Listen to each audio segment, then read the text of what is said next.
Welcome to Blizzard Fire. We hope this video helps fire up your solution. In this video, I will explain how to use dry mint. Dry mint is a fantastic herb that brings a concentrated burst of flavor to your cooking. It's incredibly versatile, perfect for both savory and sweet dishes. When stored properly in an airtight container away from light and heat, dry mint can maintain its potency for up to 2 years. Remember, a little goes a long way.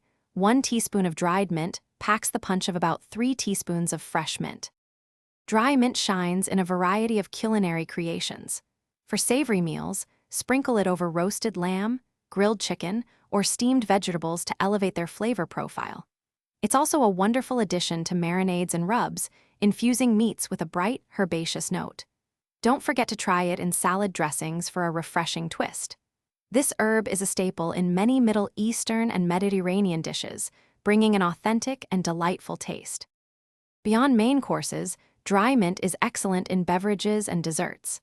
To make a comforting mint tea, simply steep about 1 teaspoon of dried mint in 8 ounces of hot water for 5 to 7 minutes. You can also infuse simple syrups with dry mint to create unique flavors for cocktails, lemonades, or iced teas. For a delightful dessert, try sprinkling a small amount into chocolate recipes, fruit salads, or even over plain yogurt for a refreshing and aromatic touch.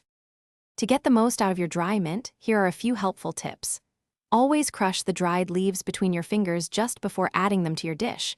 This simple action helps release the aromatic essential oils. For a deeper, more integrated flavor, add the mint early in the cooking process.